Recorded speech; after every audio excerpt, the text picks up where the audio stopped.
Some people think marriage into a wealthy family means instant access to the family fortune. My sister-in-law Vanessa was about to learn this lesson the hard way.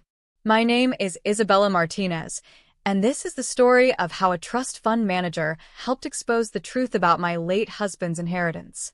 When I married Michael Anderson 5 years ago, I knew I was marrying into old money. The Andersons had built their fortune over 3 generations, turning a small investment firm into a financial empire worth over $50 million. What I didn't expect was the drama that would unfold after Michael's tragic death. Michael's sister Vanessa had always resented that her younger brother had been chosen to lead Anderson Investments. While Michael had earned his MBA and worked his way up through various departments, Vanessa had spent her trust fund allowance on luxury cars and failed fashion boutiques. "It's not fair," she complained during family dinners. "I'm the eldest. I should be running the company." What Vanessa never understood was that the Anderson fortune came with responsibilities, not just privileges. Their father, William Anderson, had structured the family trusts carefully, ensuring the money would be managed by those who understood its value.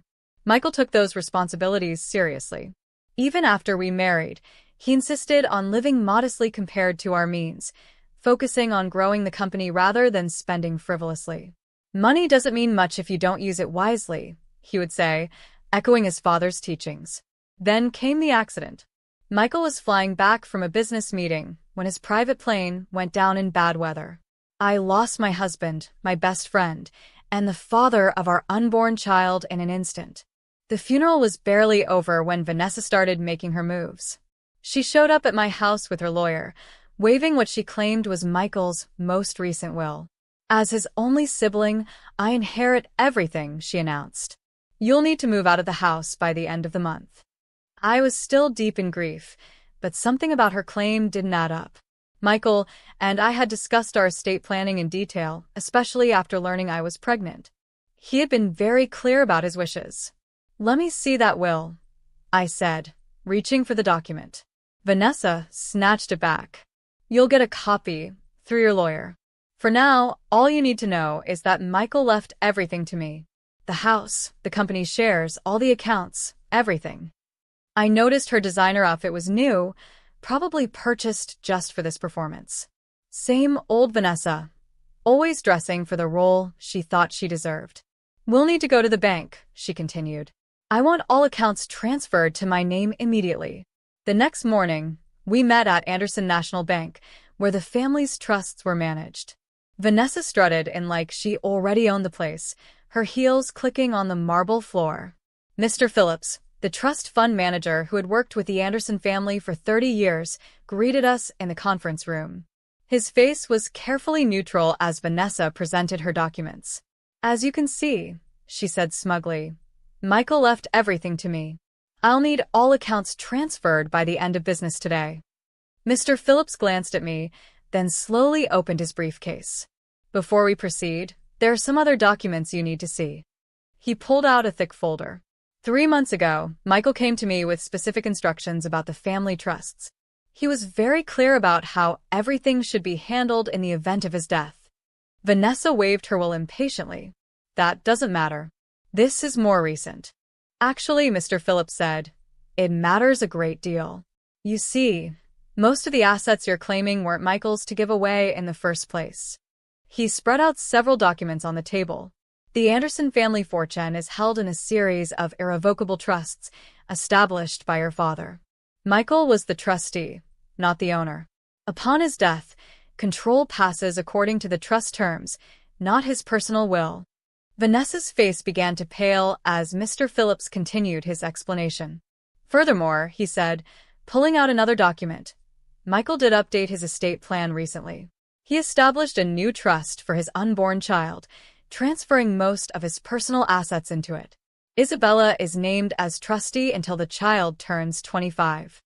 "That's impossible." Vanessa's voice rose to a shriek. "He didn't even know about the baby when he died." "He knew," I said quietly. "We found out 3 months ago. It's why he came to see Mr. Phillips." Tears began streaming down Vanessa's face, smearing her expensive makeup. But what about the company?" Surely I'll run Anderson Investments now. Mr. Phillips shook his head. The company's shares are held in the family trust. According to the terms your father established, the CEO must have both an MBA and at least 10 years of experience in finance. Do you meet those qualifications, Ms. Anderson? We all knew she didn't. Vanessa had never worked a day in her life, preferring to live off her trust fund allowance. The board of directors will appoint a new CEO, Mr. Phillips continued. Until then, the executive committee will manage operations. This isn't fair. Vanessa was fully crying now. I'm his sister. His only family. That's not true either, I said, placing a hand on my stomach. And Michael made sure his actual family would be taken care of. Mr. Phillips pushed a box of tissues toward Vanessa and continued. The will you're holding, we should discuss that. Our forensics team has some concerns about its authenticity. Vanessa's lawyer, who had been silent until now, suddenly stood up. My client needs to step out for a moment. I think that's wise, Mr. Phillips agreed. Because the next part of this conversation will involve the police. Vanessa grabbed her designer handbag and practically ran from the room, her lawyer hurrying after her. Through the glass walls, I could see her mascara-streaked face as she jabbed at her phone, probably calling whoever had helped her create the fake will. I'm sorry you had to go through this, Mr. Phillips said once we were alone.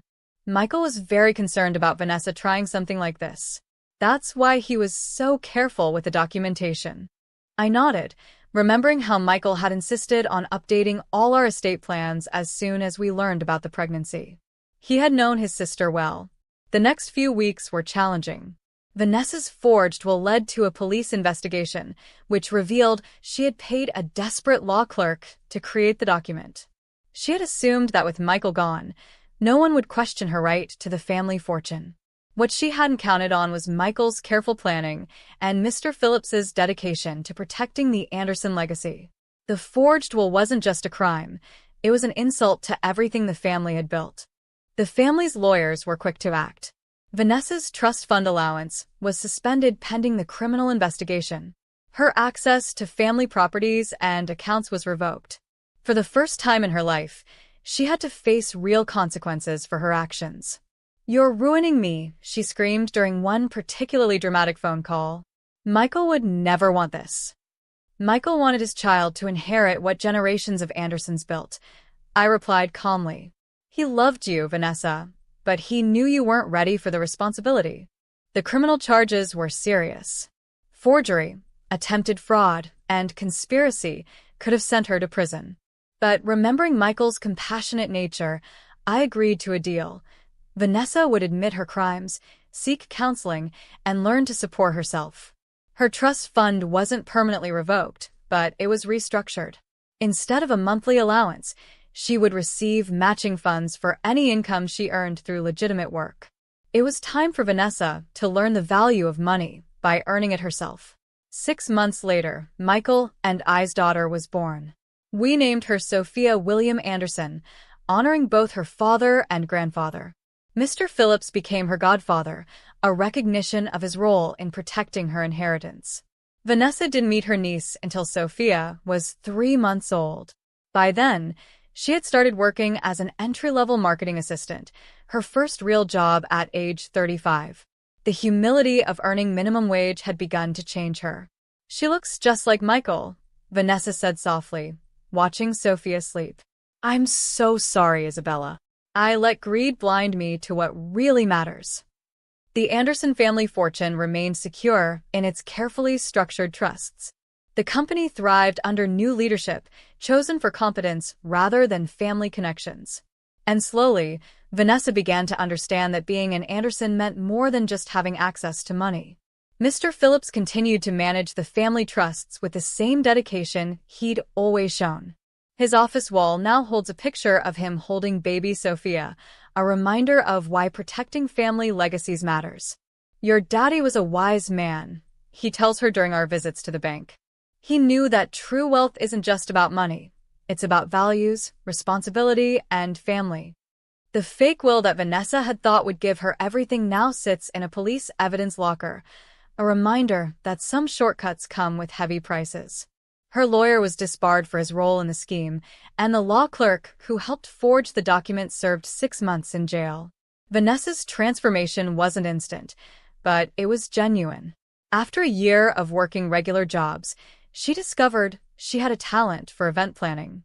With her natural social skills and newly developed work ethic, she started building her own business, legitimately this time. "I never knew how satisfying it would be to earn something myself," she admitted during a family dinner. "Michael tried to tell me, but I wouldn't listen." The Anderson family fortune grew stronger for having weathered Vanessa's attempt to steal it. The trusts Michael had established for Sophia ensure she'll grow up understanding both privilege and responsibility, just as her father had. Mr. Phillips retired last year, but not before teaching his successor everything about the Anderson family's complex trust structures. At his retirement party, he shared something Michael had told him during their last meeting.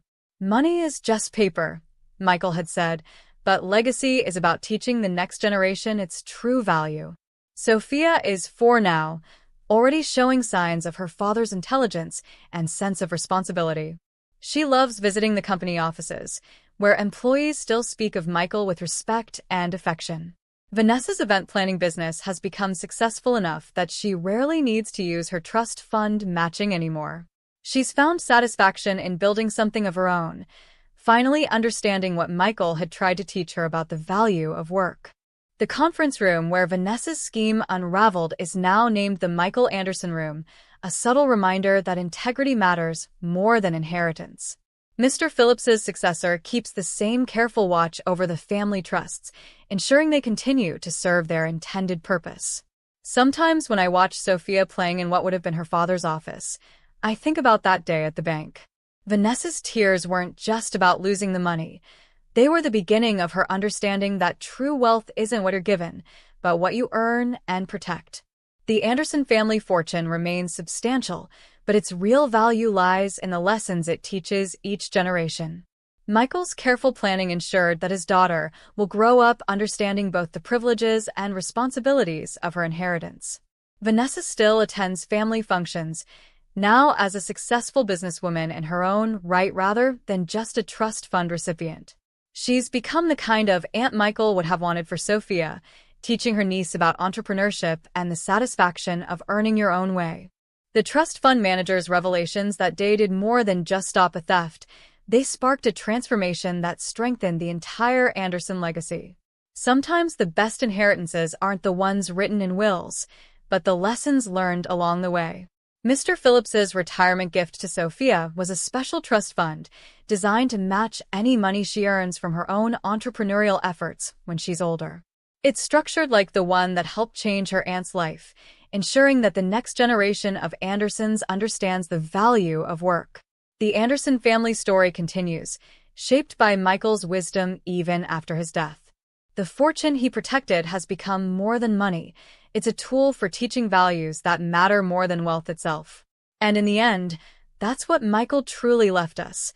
Not just millions in carefully managed trusts, but a legacy of integrity, responsibility, and the understanding that real wealth lies in what you build, not what you're given. Thanks for watching. See you again in the next video. Stay stunned.